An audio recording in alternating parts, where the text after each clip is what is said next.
শ্রমিক যারা আমরা এই দেশ গড়ার লক্ষ্যে আমাদের অনেক ভূমিকা আছে।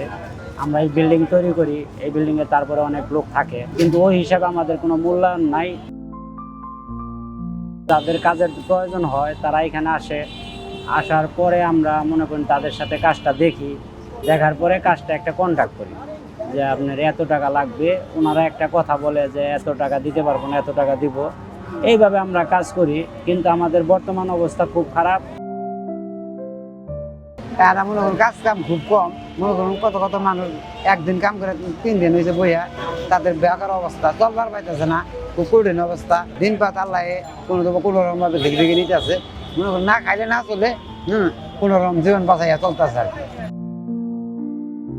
আমি প্রায় 20 বছর যাবৎ এই জগতের হেড মিস্ত্রি হিসাবে কাজ করছি, কিন্তু ওই হিসাবে আমাদের মূল্যায়ন নাই।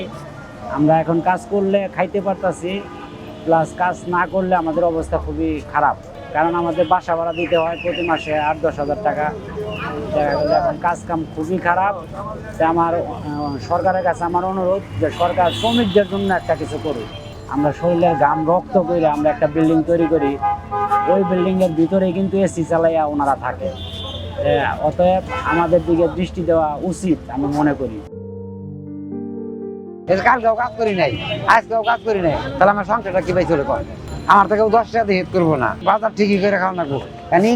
ইন্দার করে খাই আর মাইসের কাছে হাওলাত করে না খাই, আমার চলো না কোথাও। এইভাবে আর কি দিন বাদ করে চলতেছে আর কি।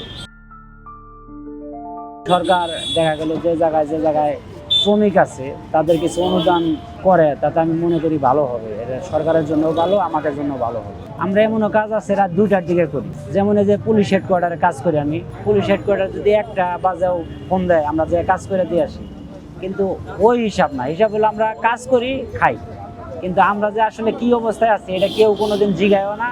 কিভাবে এদের ভালো চলবো, কিভাবে এদের উন্নয়ন করা যায়, এই ধরনের কোনো বিগত কাউকে আমি দেখি নাই যে এই ধরনের পরিকল্পনায় তারা আগাম।